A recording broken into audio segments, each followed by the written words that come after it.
السلام علیکم ورحمۃ اللہ وبرکاتہ۔ عزیز بچوں، وہ 4 افراد جو سب سے پہلے ایمان لائے تھے وہ اس دن ایمان لائے تھے جس دن سورۃ مدثر کی ابتدائی آیات نازل ہوئی تھیں۔ اس کے بعد حضرت ابوبکر صدیق رضی اللہ تعالی عنہ بھی تبلیغ میں سرگرم ہو گئے اور حق رسالت ادا کرنے میں نبی کریم صلی اللہ علیہ وسلم کا دایاں بازو بن گئے۔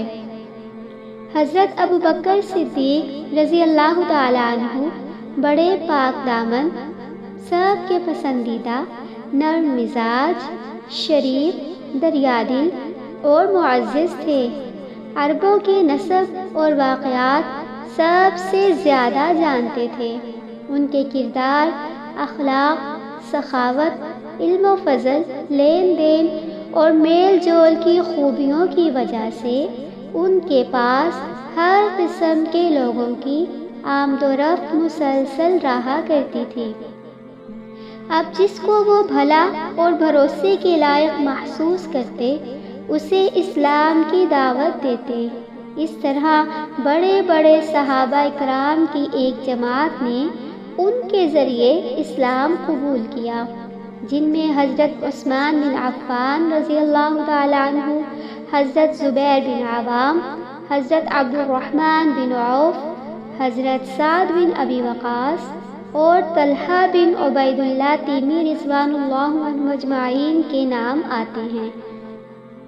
ان سب کو حضرت ابوبکر صدیق رضی اللہ تعالی عنہ نے اسلام کی حقیقت سے آگاہ کیا تھا اور انہیں نبی کریم صلی اللہ علیہ وسلم کے پاس لے آئے تھے، تو ان سب نے اسلام قبول کر لیا۔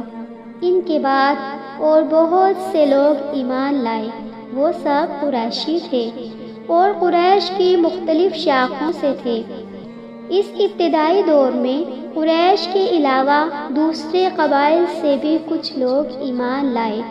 ان کے نام یہ ہیں: عبداللہ بن مسعود، مسعود بن ربیعہ، عبداللہ بن جہش اور ان کے بھائی ابو احمد بن جہش، صہیب بن سنان رومی، عمار بن یاسر، ان کے والد یاسر اور والدہ سمیہ اور عامر بن فہیرہ۔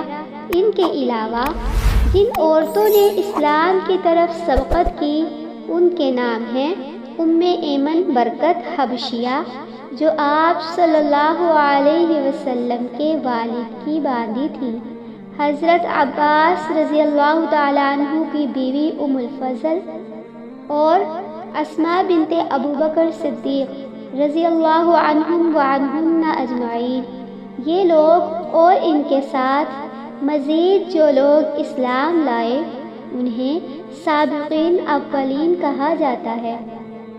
تلاش سے معلوم ہوتا ہے کہ جن کو قدیم الاسلام یا سابقین اولین کہا گیا ہے ان کی تعداد تقریباً 130 تک پہنچ جاتی ہے، لیکن ان میں سے ہر ایک کے اسلام لانے کا وقت ٹھیک معلوم نہیں۔ غالباً ان میں ایسے صحابہ بھی ہیں جنہوں نے کھلم کھلا اسلام کی دعوت شروع ہونے کے بعد اسلام قبول کیا تھا۔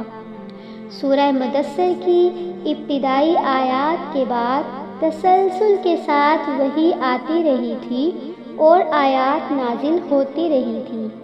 پھر پہلے جو مکمل سورت نازل ہوئی وہ سورت فاتحہ ہے، جس میں اہل ایمان کو حمد اور دعا کا طریقہ بتایا گیا ہے۔ اللہ تعالیٰ کی ہستی کی چند صفات بیان کر کے اس کا ٹھیک تصور دیا گیا ہے، اور یہ بھی بتایا گیا کہ اس دنیا میں اچھے یا برے جیسے کام کرو گے ٹھیک وہی نتیجہ اور بدلہ پاؤ گے، اور یہ بدلہ آگے ایک دوسری دنیا میں ملے گا۔ اس کے علاوہ کامیابی کے راستے کی پہچان بھی بتائی گئی ہے۔ اس طرح دین حق کا سارا مختصر نچوڑ اس سورت کے چند سادے بولوں میں آ گیا ہے اور حمد و دعا کی شکل میں بندے کو اس کی تعلیم دی گئی ہے۔ کہا جاتا ہے کہ رسالت شروع ہونے کے بعد سب سے پہلے جو حکم دیا گیا وہ نماز کا تھا۔ حضرت جبرائیل علیہ السلام نے تشریف لا کر نماز اور وضو کا طریقہ بتایا اور صبح و شام 2 رکعت نماز پڑھنے کا حکم دیا۔ مکمل طہارت اہل ایمان کی بڑی علامت ٹھہری۔ وضو کو نماز کی شرط قرار دیا گیا۔ سورہ فاتحہ نماز کی اصل اور حمد و تسبیح نماز کا ورد اور وظیفہ قرار پائے۔ اب نماز ہی اہل ایمان کی اصل عبادت تھی جو انہیں قائم کرنی تھی۔ اس کے لیے وہ نظروں سے دور جگہوں کا انتخاب کرتے اور کبھی کبھی وادیوں اور گھاٹیوں میں بھی چلے جاتے۔ دیکھا بچوں، اسلام کے شروع دنوں میں نماز کے علاوہ کسی عبادت یا امر و نہی کا پتہ نہیں چلا۔ وہی آتی تھی توحید کے مختلف پہلوؤں کو بیان کرتی تھی، صحابہ کرام کو نفس کی صفائی کی ترغیب دیتی، اچھے اور عمدہ اخلاق پر ابھارتی، جنت اور جہنم کے حالات بیان کرتی اور ایسی زبردست نصیحتیں لے کر آتی تھی کہ ان کے سینے کھل جاتے اور روح کو غذا ملتی تھی۔ پھر رسول اللہ صلی اللہ علیہ وسلم بھی قرآن و حکمت کی تعلیم کے ذریعے صحابہ اکرام رضوان اللہ عنہم اجمعین کو متحد اور یکجا کرتے۔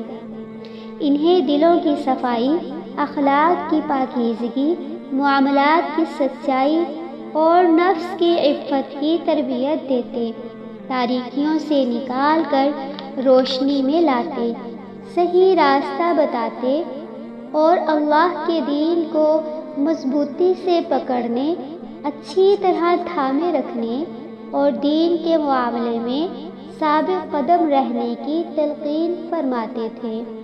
یوں 3 برس گزر گئے اور صرف افراد کو دعوت دی جاتی رہی۔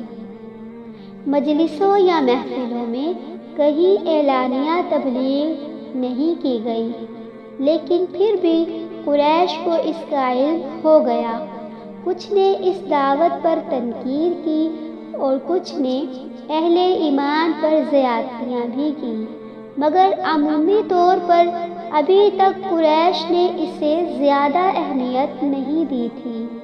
ادھر آپ صلی اللہ علیہ وسلم نے بھی ان کے دین کے بارے میں ابھی کوئی اعتراض والی بات نہ کی تھی اور نہ ہی ان کے معبودوں کے بارے میں کچھ کہا تھا۔